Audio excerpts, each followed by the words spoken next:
So here we are on site. As you can see, we've altered the stud work for the shower pocket in order to push this bath into the wall the 2 inches as we explained in the classroom session. That allows you in a room of these dimensions, only being 1450 wide, to actually put a 1500 bath, otherwise you would be down to a 1300 bath, which is tiny. So, as explained in the classroom session, a lot of benefits for pushing just 2 inches through a wall and narrowing your studs down, as you can see on the right hand side of the bath. Here we can see more clearly the brickwork skim with rapid adhesive. It's always better to skim with rapid adhesive. You don't want to wait 3 weeks for your plaster to dry. As you can see, the first fix plumbing is in. The plumber's got all his pipes in position, and over the top and around the pipes we've tanked with tanking solution. This ensures that no water is going to leak from behind your tiles, any movement in the building, etc.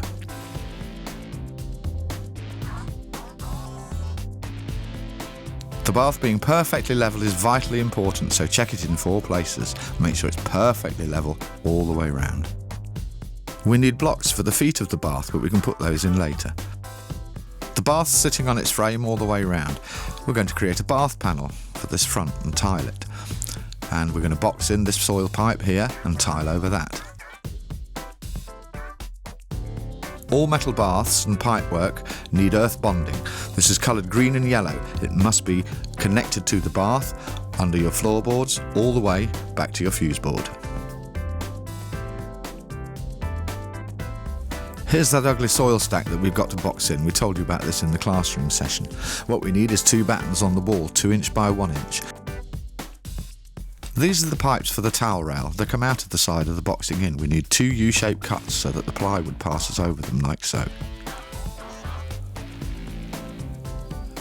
We need to check that these battens are perfectly level, otherwise it'll throw your tiling out on your corner and your boxing in won't be square. So when you look at the bubble, make sure it's an even space from the bubble to the line.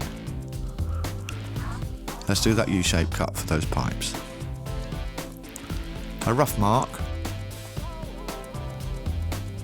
and cut out with the jigsaw, like so.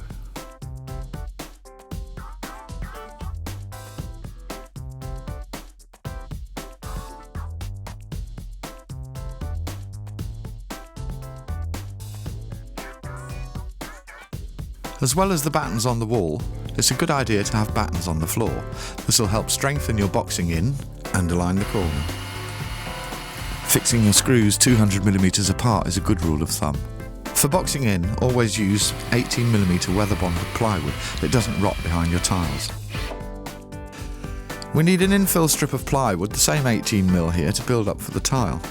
Obviously, if we try to put the piece of tile in without the plywood, it's far too much adhesive to bed a tile on.